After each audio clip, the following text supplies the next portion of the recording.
Mary brought forth her firstborn son and wrapped him in swaddling clothes and laid him in a manger because there was no room for them in the inn.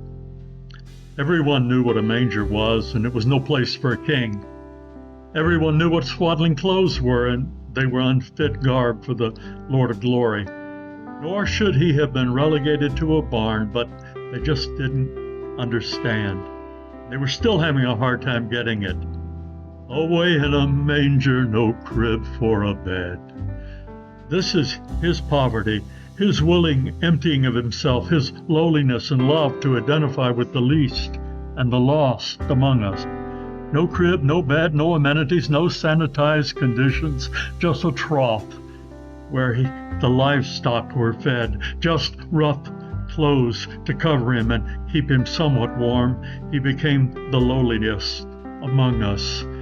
The little Lord Jesus laid down his sweet head. He was there, helpless and sweet, all God and all man, emptied of all the riches and prerogatives that were rightfully his, poor and needy like us.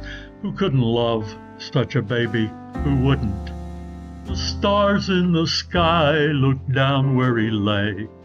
No one standing by would have known how all of creation that night was subject to that little bundle of new life. Humanity has no capacity to notice when millions of angels bow and worship, and yet it was happening all around them.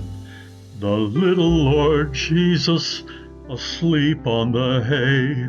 God grant that we might not miss him lying there. May we not overlook him, take him for granted, or minimize his importance. He is so easily discarded and disregarded, but he cannot be ultimately ignored. May your heart today become his manger, your flesh, his swaddling clothes, and your heart, like the stars in the sky that bow down before him.